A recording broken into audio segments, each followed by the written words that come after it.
Boa noite. Ele ocupa a cadeira número 40 da Academia Goiana de Letras e tem mais de 60 livros publicados. Em seu processo produtivo, utiliza até hoje a máquina de escrever e diz que detesta computador. Eu me refiro a Gabriel Nascente, este goianiense que publicou seu primeiro livro aos 16 anos e agora quer se tornar um imortal, candidatando-se a uma vaga na Academia Brasileira de Letras. É Gabriel Nascente, o nosso convidado de hoje. Vamos falar sobre sua carreira e sobre literatura. E vão me ajudar nesta conversa 3 escritores. Eu começo apresentando Aidenor Aires. Aidenor, boa noite e muito obrigado por ter aceito o convite. Boa noite, é um prazer estar aqui. Luiz Jaquino, que além de escritor é jornalista. Boa noite, Luiz. Boa noite. Também fico muito feliz com esse encontro, né, de velhos companheiros. E da nova geração aqui ao meu lado, o Tom Alves, é escritor, jornalista e também editor. Tom, boa noite e muito obrigado por estar com a gente aqui. Boa noite. Lembrando a você, telespectador, a você que nos ouve pela Rádio Brasil Central e nos vê pelo Facebook, que o programa de hoje foi gravado. Portanto, não tem como você fazer a sua participação via WhatsApp. Gabriel Nascente, boa noite. É uma honra entrevistá-lo aqui no Roda de Entrevista. Boa noite, Enzo Lisita. Boa noite, Tom. Boa noite, Aidenor. Boa noite, Luiz Jaquino.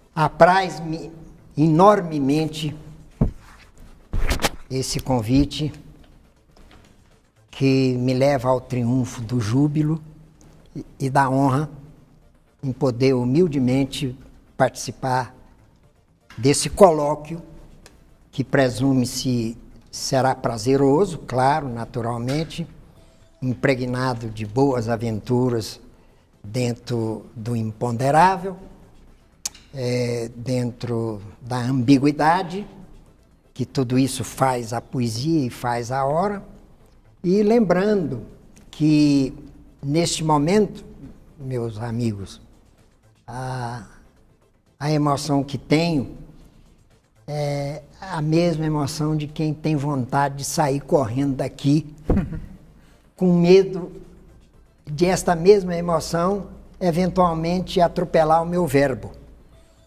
Por enquanto, o verbo está ótimo. Muito obrigado. Eu quero voltar no tempo aqui, mostrar a sua primeira obra, Os Gatos, 1966, 16 anos, 15 para 16 anos de idade.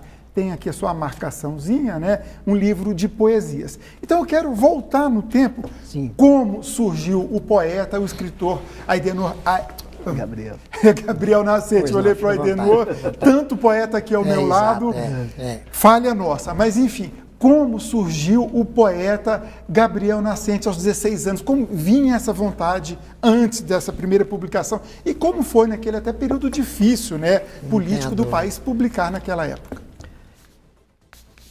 Eu tinha pouco mais de meus 14 anos e cursava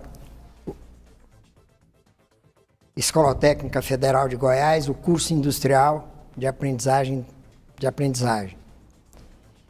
E era nosso contemporâneo, o poeta Aidenor Aires, que muito primeiro do que eu já ocupava o verbo dentro da poesia.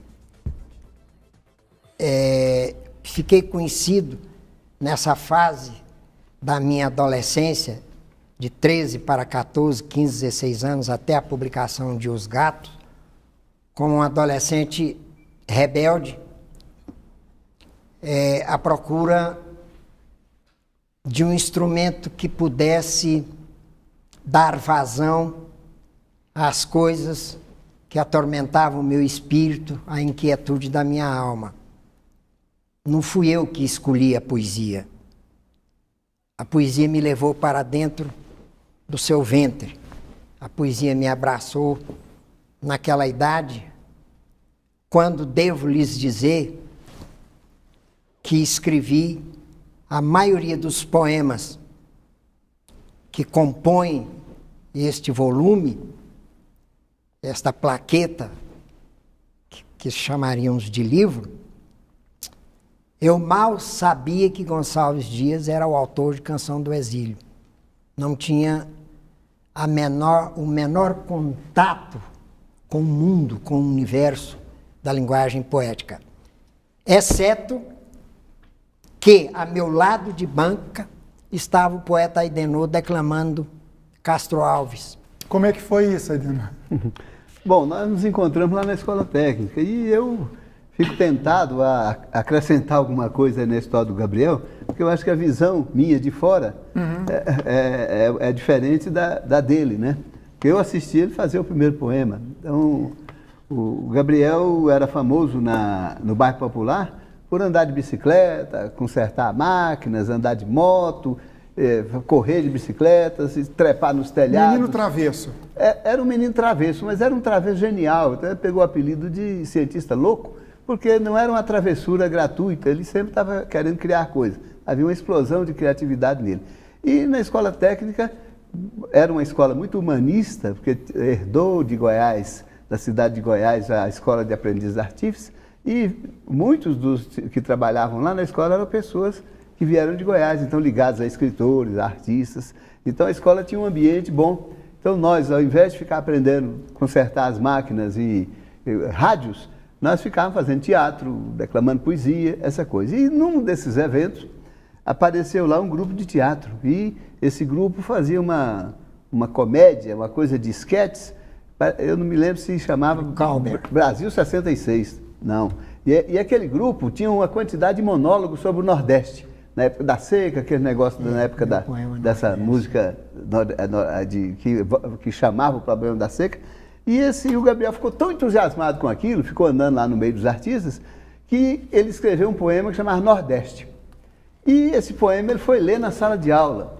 E o Gabriel foi sempre assim muito hilário. Ele fala do drama com uma certa alegria, com certos trejeitos que a pessoa pensa que ele está brincando. E ele lia esse poema, e quando lia o poema, ou falava o poema é dramático, falava da seca, da morte do Nordeste, da fome, mas o povo ria de morrer.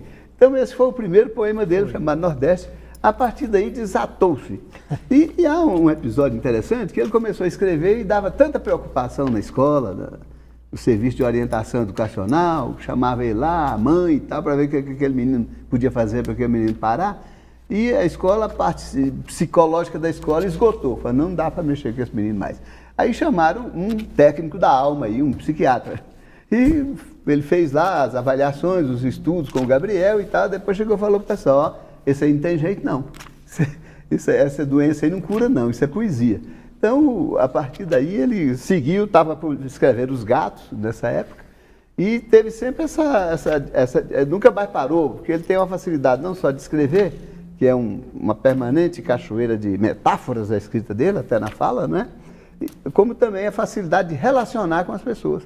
Dentro de pouco tempo ele era amigo de Jesus Barba Boquadi, era amigo de Bernardo Helles, era amigo de Anatole Ramos, era amigo de todo mundo daquela época. Então, eu falo isso quase a título de depoimento. O Jesus, inclusive, que fez o prefácio dos gatos, né? O prefácio aqui, estou conferindo, é do Jesus Barba Boquadi. Luiz.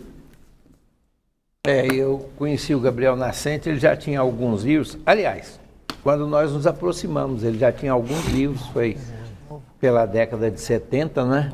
73, 74, por aí.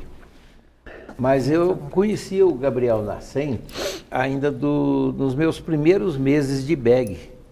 Passou esse moleque lá pelo prédio do BEG, que era uma coisa nova, era a joia da cidade, o único prédio com ar-condicionado, né? A coisa toda, aquelas escadas. E ele com um livrinho na mão, um caderninho na mão, vendendo antecipadamente os gatos. 20 cruzeiros. Os gatos. 20 cruzeiros. Aí eu comprei os gatos da mão dele. Nunca recebi, eu estou vendo os gatos agora. Eu já procurei esse livro do sebo várias vezes, pela Relíquia, que é a primeira obra dele, né? Eu sabia. Aí nós temos uma história um tanto paralela. Por exemplo, uma ocasião ele publicou um livro com um material crítico deles, tem mais de 10 anos. Você não quer escrever alguma coisa para o meu livro, não? Eu falei, para que mais? Como mais? Você já escreveu sobre mim? Eu falei, Gabriel, você já me pediu umas 4 ou 5 vezes, eu nunca te neguei. Você mesmo levou o material para ser publicado, que ele editava suplementos literários, né? Ele tinha também o jornalzinho do Jockey. Então ele pegava esse material, publicava, ele mesmo não sabia que eu tinha escrito sobre ele, a pedido dele. E nós muitas vezes também curtimos noitadas memoráveis, né? Com muita cerveja e poesia até amanhecer. E temos histórias de boa lembrança nessa jornada toda, né? E além dos contatos, porque Goiânia é pequena, uma Goiânia de 300 mil habitantes, um pouco mais que isso, e então era fácil as pessoas se conhecerem, né? A Idenor e eu, dois jovens estudantes poetas, ficávamos na porta da então Cotelgo, né? Esperando as namoradas saírem. Nós nos casamos com essas namoradas, né? Nossas primeiras esposas. Bom, antes de ir para o intervalo, traduzir Cotelgo, virou Telegoiás, que Companhia hoje Telefônica do Estado de Goiás, que é a precursora da Telegoiás, que depois virou essa coisa toda que nós temos por aí, né? Ela virou, acho que 3 empresas. Isso, uma história longa. Longa isso aí. Tom, eu vou abrir o próximo bloco com você. Okay. Deixamos primeiro os contemporâneos, né? Voltar no tempo. A gente, os velhinhos. Os mais experientes. Não, chama-os ou nos chamas de Juventude Grisalha. Juventude Grisalha. Com quem temos muito que aprender, aí, né, Tom? Juventude Grisalha. Então, vamos para o primeiro intervalo. Daqui a pouquinho a gente volta nesse papo super agradável sobre poesia.